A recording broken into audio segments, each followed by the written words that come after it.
All right, here we are with Zechariah chapter 7. This, in a way, you could see this as a continuation of chapter 6, of the setup that happened in chapter 6, basically, of the choice we have to make.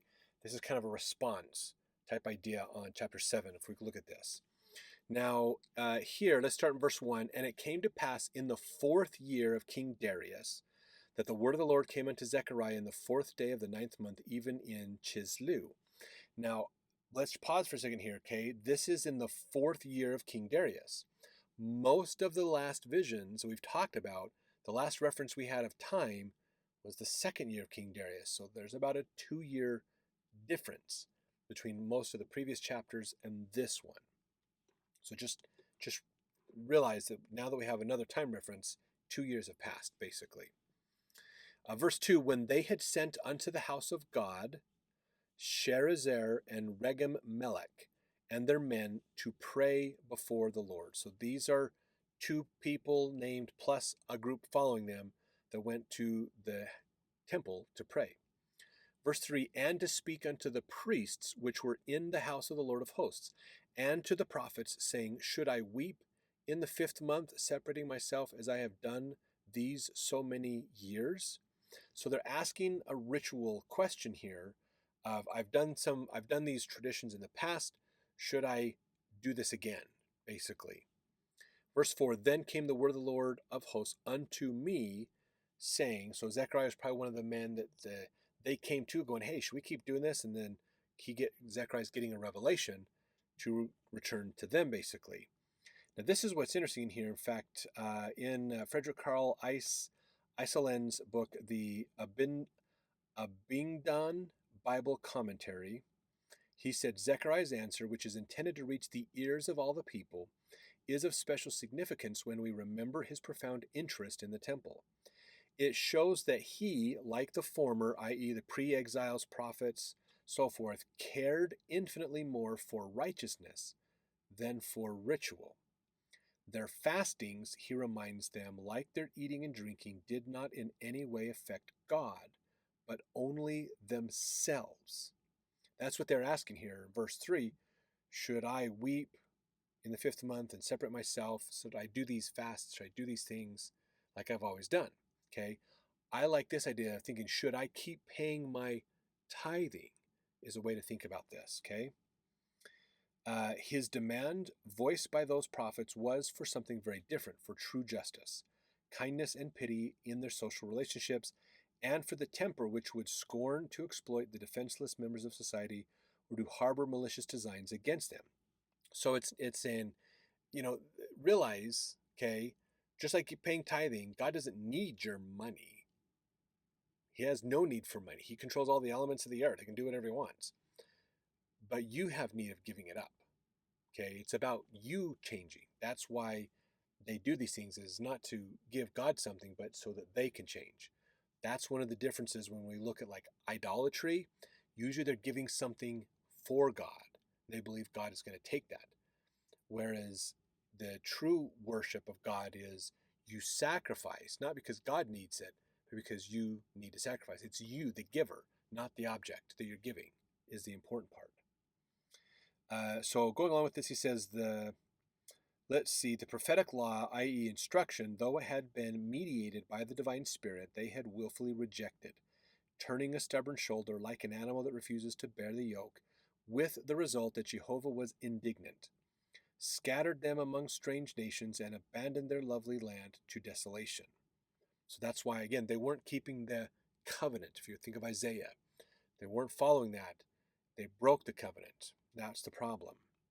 So they're going through the motions of acting religious, but are not truly religious. So verse 5, this is Zechariah's response from the Lord to these men. Speak unto all the people of the land and to the priests, saying, when ye fasted and mourned in the 5th and 7th month, even those 70 years, did ye at all fast unto me, even to me? So he's asking them a hard question. When you were in exile for those 70 years, did you do it because that's just what you do? Or did you do it truly with your heart for me? Okay, so you acted the part, but you sincerely but did you really sincerely believe what it was all about? Okay. Old Testament Study Manual says, while the Jews were in captivity in Babylon, they celebrated 4 different feasts in remembrance of events that took place when Babylon attacked and destroyed Jerusalem. One feast was celebrated in the 10th month, the month in which the Babylonians laid siege to Jerusalem. A second feast, celebrated in the 4th month, commemorated the destruction of Jerusalem. A third feast held in the 5th month marked the destruction of the temple. A fourth feast was celebrated in the 7th month to commemorate the assassination of Gedaliah, the puppet king placed over Judah by the Babylonians after they destroyed Jerusalem. Zechariah reminded the people that they had set up the feast days to remind them of tragedies, but not once did they remember the Lord through feasts while in captivity. So they were doing what they thought would be good, but they didn't seek God to get his permission and do what he wants them to do, basically.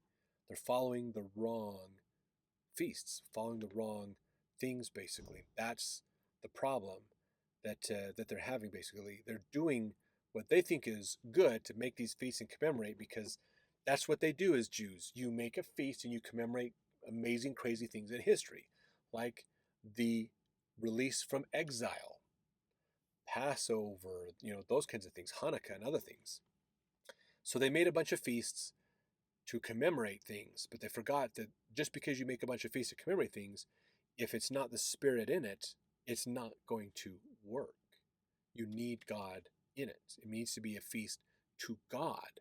That's what Passover is a feast to God, remembering what God did to help them, not remembering that they left Egypt, but what God did to help them. It's about honoring God and what he's done.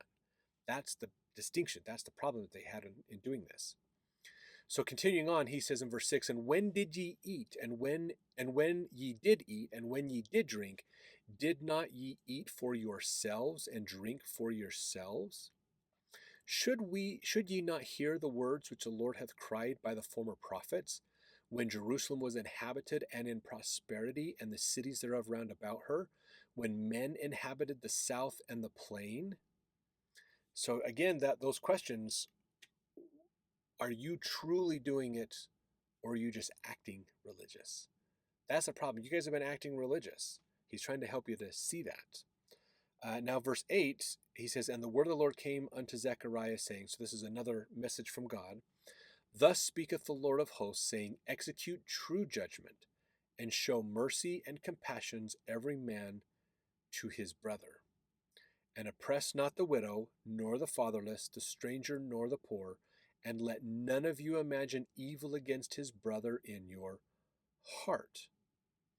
So if you think about the idea of what are the great commandments, love God and love your neighbor, that's what we've done. You're not loving God by doing the right religious practices, and you're not loving your neighbor. And here's how you need to change that. Okay, now verse 11, unfortunately, but they refused to hearken, and pulled away the shoulder, and stopped their ears, that they should not hear. So they're turning and walking away.